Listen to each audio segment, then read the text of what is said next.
So, these ambiguous grammars can be used for reducing the complexity of the parsing table. So, you can have less number of entries in the parsing table, but it can give rise to problems. So, let us take an example and try to see how is it going to happen. So, let us say that this standard ETF grammar that we have seen previously. So, that is there this T and F. So, these two non-terminals are not used. So, we have got the grammar rewritten using only the non-terminal E. So, E producing E plus E, E producing E star E, E producing within bracket E and E producing ID. So, these are the grammar rules. So, naturally, if I have got an expression like say ID plus ID star ID, then I have got multiple number of parse trees now. So, if I say I will be doing a decomposition like this. So, E plus E, and then this E will be giving me ID, this E will give me E star E. So, if I mark them as ID 1, ID 2, ID 3. So, this is basically ID 1. So, and this is this E star E, and this giving me ID 2 and this giving me ID 3, fine. Or somebody may do it like this, E, it gives E star E, where this E gives me ID 3 and this E gives me E plus E, and this E gives me ID 1 and this gives me ID 2. So, we have got two different parse trees for the same string, and using so in one case. So, we have so if you look into it carefully, in one case I am doing the multiplication first between ID 2 and ID 3 and then I am adding to ID 1. So, if you look in a bottom up fashion, so we are doing it like this. On the other case, I am doing the addition first ID 1 plus ID 2 and then multiplying it by ID 3. So, this is the other case. Now, syntactically both are correct, but it is giving me two different parse trees. So, it is giving rise to ambiguity. So, the grammar is ambiguous grammar. So, that is established. So, this grammar is an ambiguous grammar. So, what happens when we try to construct the corresponding parse tree? So, let us see what happens. So, let us corresponding parsing table, okay, this SLR parsing table. So, this I0, so this as per our policy we know that we have to introduce another special non-terminal E dash start symbol E dash producing E, and then I0 will be E dash producing dot E and closure of that. So, this will give me E producing dot E plus E, E producing dot E star E, E producing dot within bracket E and E producing ID.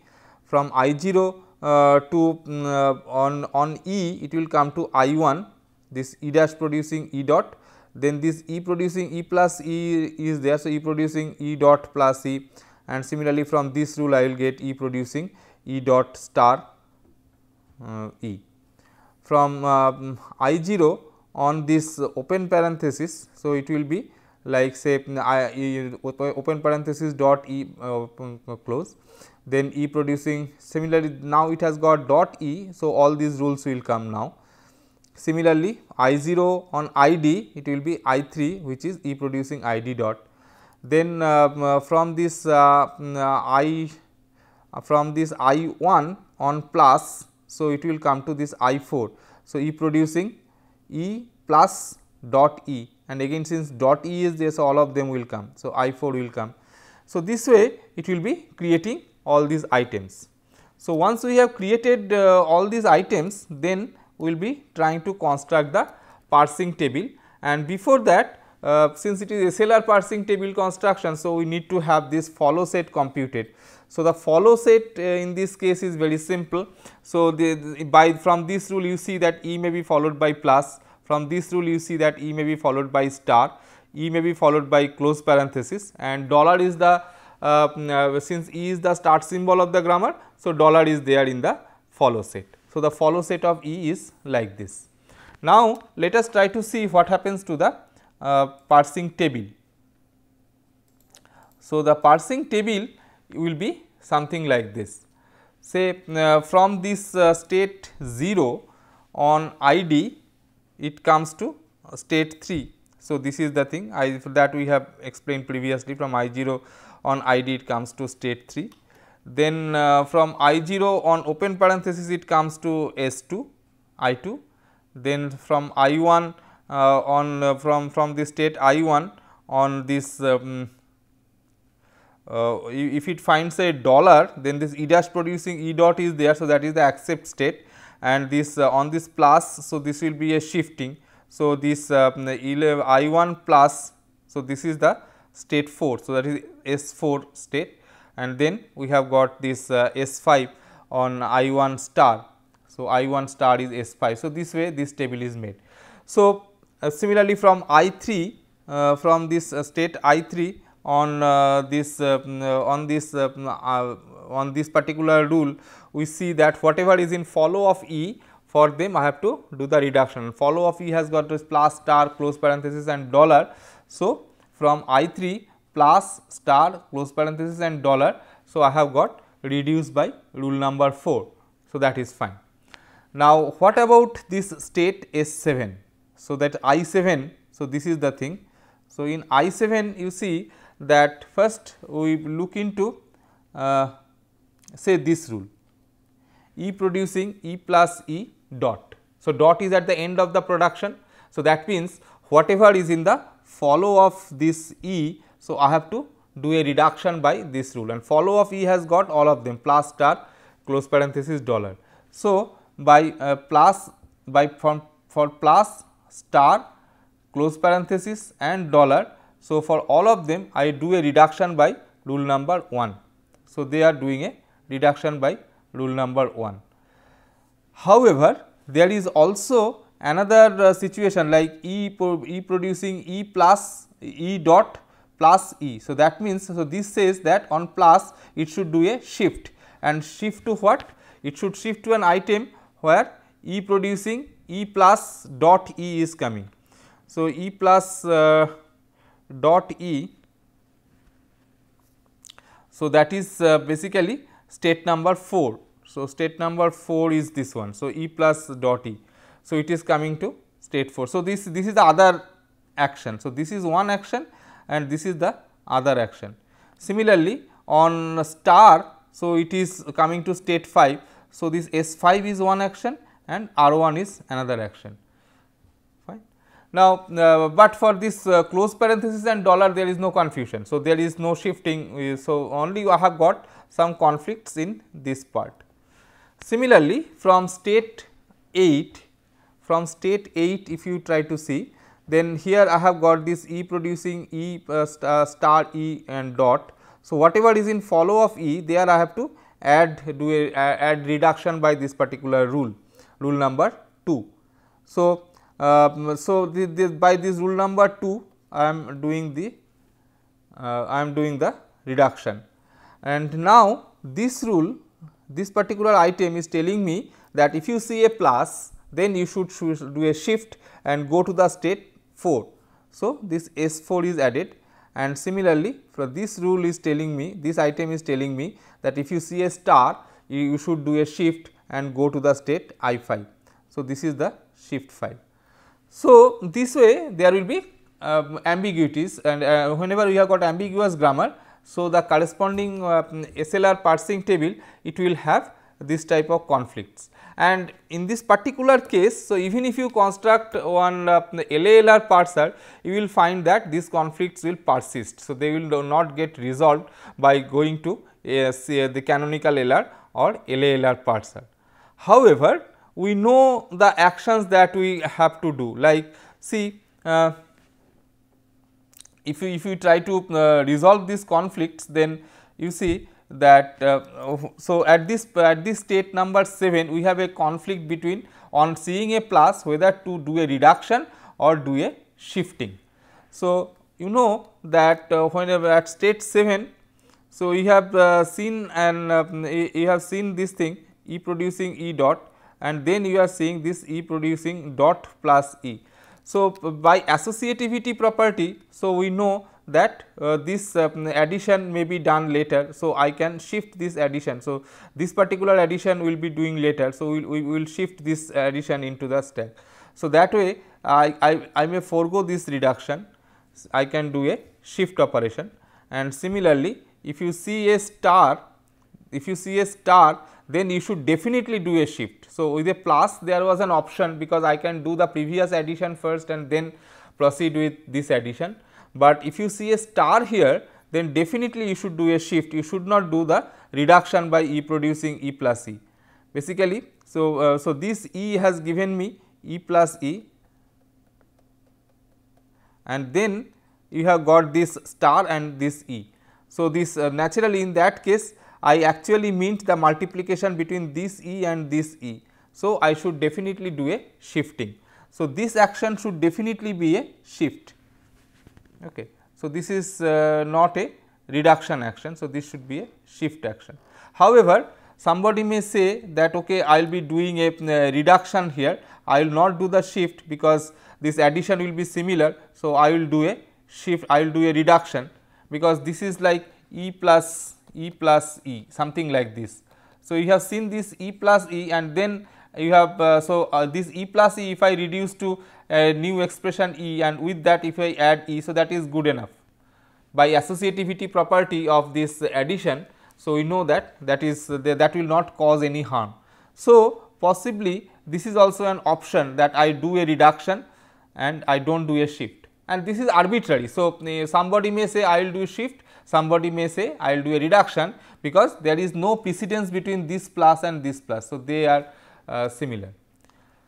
However, when this thing becomes a multiplication, so when it is E plus E star E, then this multiplication has to be done first, and for that purpose I need to do a shift. So, this action must be a shift action, whereas this action may also I will not do this reduction, I will do this shift, whereas this state I can do a reduction or a shift, maybe I decide in favor of reduction.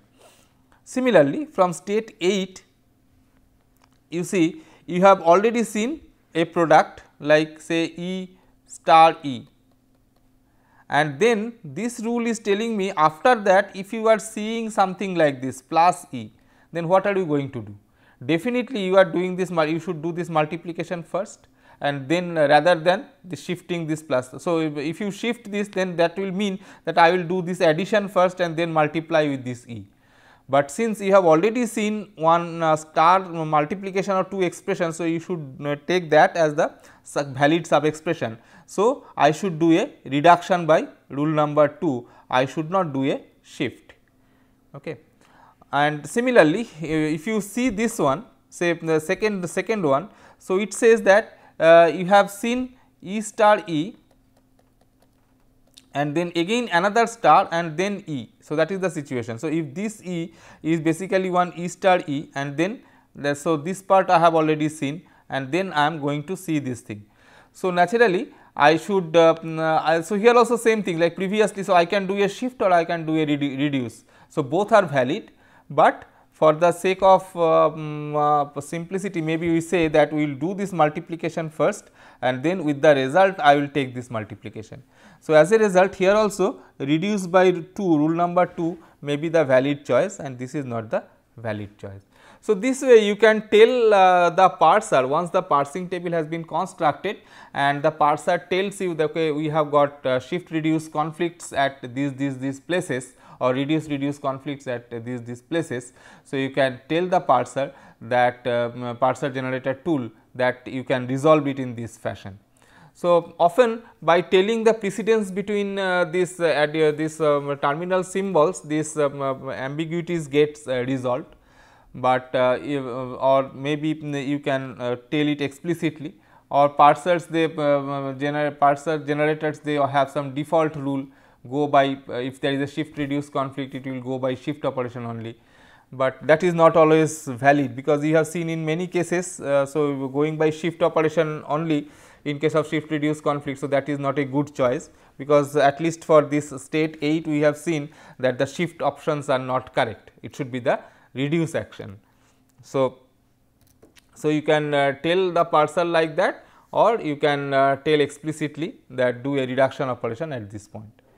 So, this way ambiguous grammars can be utilized, and once you have used it, so it will give rise to these conflicts, and these conflicts if you can resolve cleverly, then you can get a parsing table that will have less complexity than the original grammar, unambiguous grammar.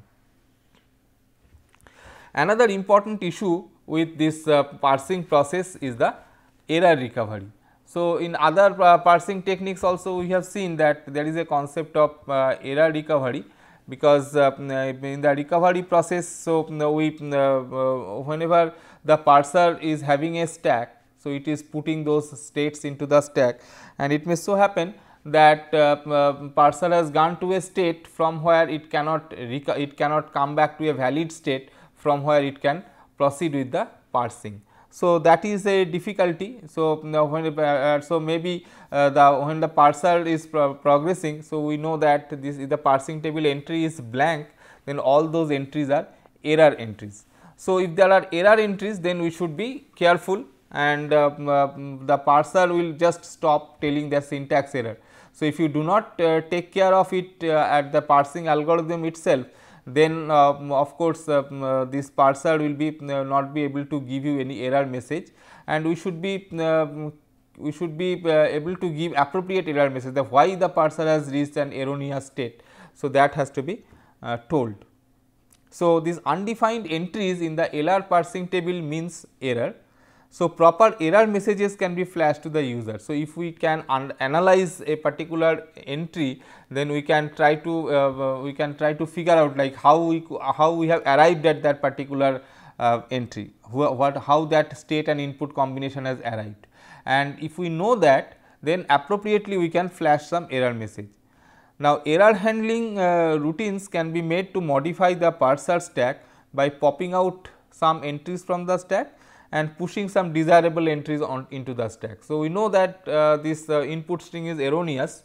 So, we take out some invalid entries from the stack and push in some entries which the parser designer thinks that is correct, that will be a correct sequence, and that way most of the time what it does is that it tries to push some symbols which are going to be the end of string marker or things like that. So, that one sentence ends or one block ends, so like that. It will attempt to bring the parser to a descent stage from which it can proceed further. So, it can identify further errors in the input stream. So, that way it can it needs to come to a descent stage, and enables detection of multiple errors and flashing them to the user for correction. So, in one go you can flash a number of error messages to the user, and the user can correct all of them and then come back and resubmit the job of compilation. So, that way this will be useful. So, otherwise what will happen is that the parser will stop at the first entry itself and telling that there is an error, and then how to where is the error, at least the line number of the source file needs to be told, okay, and possibly what is the error, like say semicolon missing or some particular token is missing. So, that type of message, so if we can give, then that will be helpful for the parsing, for the user to rectify the program. So, we will take an example. So, suppose we have got a grammar like this, E producing is a simple expression grammar that has got this addition and multiplication, E producing E plus E or E star E or ID. So, then and E dash, so to make the corresponding SLR parser, so we add this extra production E dash producing E to get the augmented grammar, and then we compute the follow set of E. Follow set of E from this grammar itself, you can see that you have got plus, you have got star, and since E is the start symbol of the grammar, you have got dollar. So, this is the follow set plus star and dollar. Next thing is that we have to construct the LR0 items. So, this I0 is E dash producing dot E, and then since dot E is there, so closer we will take E producing dot E plus E, E producing dot E star E, E producing dot ID into the set I0. Then in I1 I will have from go to I0 E. So, this will give me E dash producing E dot E producing dot E plus E, E producing E dot star E. So, like that it will give me.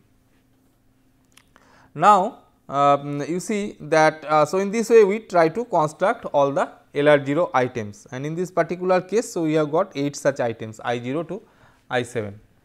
Now suppose suppose this table that is constructed, so it has got this thing. So this I0 from this state I0, so this ID it says I0 ID is I2, so it is shift 2.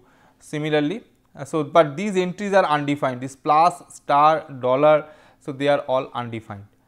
So in state I0, if you find that the so what is this state, when are you going to consult this particular entry? So your state is S0 and the input stream it has got a plus in it, input pointer is here. So in state S0, that is at the very beginning of your parsing process, if you see a plus, okay, so that is the error, because your expression can start with an identifier, it cannot start with an operator. So you can flash this particular message E1 seen operator, end of string is not there, seen operator while expecting ID. So it was expecting an identifier, but it has seen an operator. Similarly, if this first symbol itself is a dollar, that means the end of string. So that is a null string basically. For null string it is not there. So we can say that, so that is if it sees a dollar, then it can say that it has seen end of string character while expecting an identifier. So that is E1. Similarly, E2. So so for all these cases, so if it sees a plus, star or dollar, so it can flash the message E1. Similarly, in state 1, if you are in state 1, that means you are in this situation. So this is you have seen an expression, and then you can what you can expect is that you have seen some expression, say ID plus ID, and you are somewhere here, okay. And then the next thing that you can expect is another, so this does not give anything, so this is a complete thing. So if you are at this point, so next you are expecting a plus or a star, that is you are expecting an operator, but you have got an ID. So this entry will be consulted when in state 1 you have got an ID. So in state 1, if you get an ID, so you are expecting, if you have not seen the dollar, then you are expecting a plus or a star. So if you see ID, that is another error E2. So seen ID while expecting operator. So this is by analyzing the entry, so you can find out what may be the problem, and accordingly you can populate this table. Similarly, say this state 2, so state 2 ID dollar, and again if you are getting an ID, so that means that is an error, because you have seen an identifier. So you cannot see one identifier following another identifier. So you cannot, the situation cannot be there. So in between there must be some operator. So there also I can flash this message E2, that is you are expecting an operator, not an identifier. State 3. So in state 3, so if you find a plus, so in state 3 what you are expecting to see is an identifier, okay. So so naturally you can flash this message that E1, that is so you have, if you see this plus, star or dollar, so you can say that I was expecting an identifier and I have got an ID. So that is the error. So I was expecting an identifier and I have got an operator plus, star or end of string dollar. So that is an error. Similarly, state 4. So here also you are expecting an identifier and we have got this one of these operators plus, star or dollar. So that is also the error E1. State 5. So this is the situation that you are expecting a plus or a star, that is you are expecting some operator and you have got an ID. So that is the error. So you are expecting an operator there. Then state 6, I6. So here also you are expecting an operator and there you have got an ID. So this is the rule. So the state 7 is not shown here. So accordingly you can add that column, then it will be at that particular row in this table. So, this way we can have this error messages. So, we can appropriately flash error message. Then what may be the action, like that is about the situation that this problem has occurred. So, it was expecting an identifier and it has got an operator, say say this E1, say when this E1 is seen, that it was seen an operator while expecting ID, then one thing that the parser can do is that purposefully in the input stream, so it can push an identifier. So, it can so it has got a plus. So, what it can do purposefully, it can it can take the pointer back by one position, take it to here and introduce right here one ID and then give it to the lexical analyzer as a, so it or the parser that the token is ID. So, that way for this E1, when this error E1 occurs, apart from flashing the message to take the parser out of the erroneous state for this particular grammar. So, it can take the it can push an ID token into the input stream and then the parsing process will continue normally. Similarly, for the E2 situation, so it can it was expecting an operator.